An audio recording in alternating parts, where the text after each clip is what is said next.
आज आपण बटाटा ब्रेड रोल बनवूया। एकदम छान होतात आणि करायला पण सोपी आणि छोट्या मुलांना हातात घेऊन खायला एकदम चांगले। चला तर मग त्यासाठी काय काय करायचं ते बघू।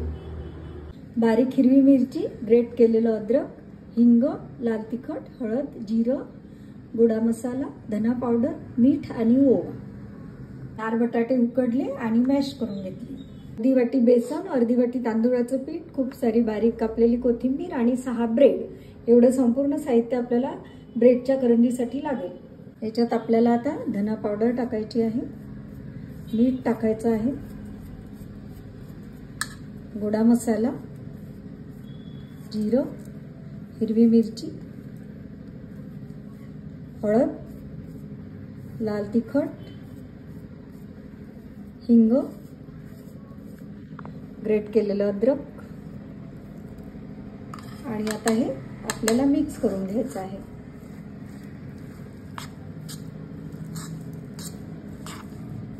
एकदम छान प्रकारे मिक्स करून घ्या।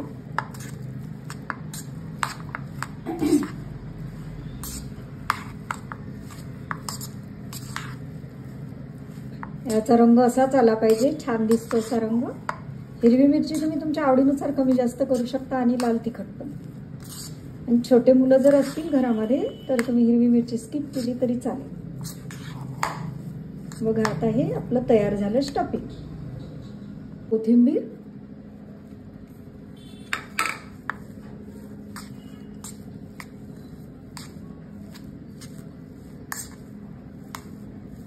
आता हे तयार झालं आपलं स्टफिंग।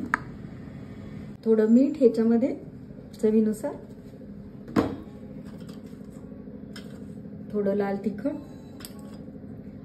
किंचित हळद, कोथिंबीर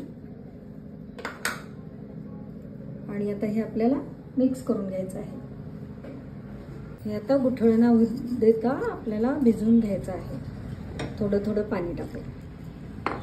तांदूळाच्या पिठामुळे काय होतं की हे खूप खुसखुशीत होतं, एकदम खुसखुशीत। तुम्ही फक्त तांदूळाचं पीठ 1 कप, पाऊण कप आणि पाव कप बेसन घेतलं तरी खूप छान होतील, किंवा फक्त बेसनात पण करू शकता। आता ह्या पूर्ण गुठळ्या आपण मोडून घेऊया। हे बघा असा घोल आपण तयार करून घेतला। आता आपण ब्रेड कडे वळूया। ओवा स्किप झाला होता, हे बघा आता ओवा मिक्स करून घेते मी। हे बघा आता याच्या आपल्याला कडा कापून घ्यायच्या आहे ब्रेडच्या, चारी बाजूच्या। फक्त कडा कापायचा आहे, जास्त नाही कापायचं। अशा आता संपूर्ण ब्रेडच्या मी कडा कापून घेते। हे बघा अशा आपण संपूर्ण कडा कापून घेतल्या याच्या। आणि आता काय करायचं ते बघू। हो, हा जो ब्रेडचा स्लाइस आहे हा आपल्याला असा लाटून घ्यायचा। थोडं जास्त प्रेशर पण नाही द्यायचं आणि खूप कमी प्रेशर पण नाही, असं लाटून घ्यायचं असं। आता संपूर्ण ब्रेड मी असे लाटून घेते।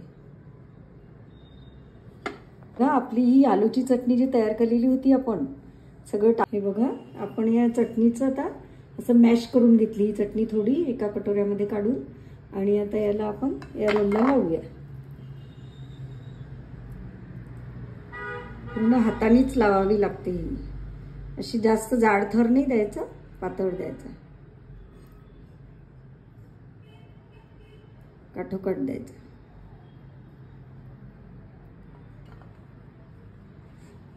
आणि याला अशी फोल्ड मारायची।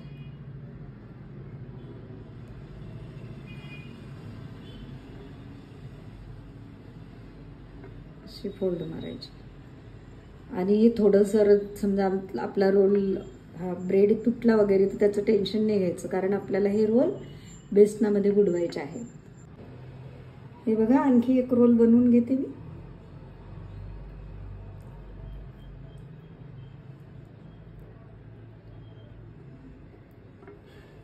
हा रोल तुम्हाला थोडा क्रिटिकल वाटेल बनवायला, पण अजिबात क्रिटिकल नाहीये, खूप इझी बनतो। आणि आपण जेव्हा बेसनात बुडवू हे तेव्हा खूप छान होतात। आणि आपल्या बेसनामध्ये आपण तांदूळाचं पीठ टाकलेलं आहे त्याच्यामुळे रोल एकदम क्रिस्पी होतात। जास्त प्रेशरनी दाबायचा नाही रोल. बघा असा रोल तयार करून घेतला. आता संपूर्ण रोल मी असे सगळे तयार करून घेते. आता हे आपले 6 रोल होतात. झाले आपले रोल तयार करून. आता हे बेसन आणि तांदूळाच्या पिठामध्ये बुडवून डायरेक्ट तळायचे आणि गरमागरम सॉस बरोबर मुलांना खायला द्यायचे. हे बघा आता हे रोल आपण याच्यामध्ये सारणामध्ये बुडवून घेऊया आणि तळून घेऊया.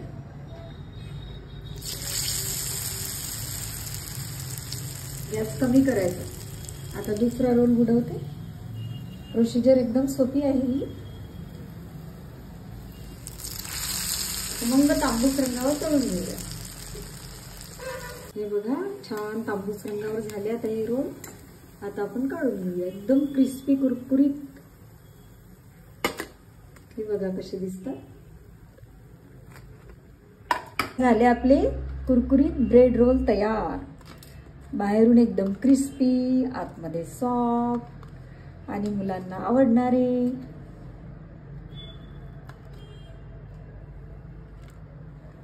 आणि आपण हे सॉस बरोबर सर्व करू. बघा मी तुम्हाला आता एक रोल कापून दाखवते. बघा किती करकर करकर आवाज येतो, म्हणजे कुरकुरीत आहेत बाहेरच्या बाजूने. बघा असे झाले आपले रोल. आता मी टेस्ट बघून दाखवते. टेस्ट बघूया.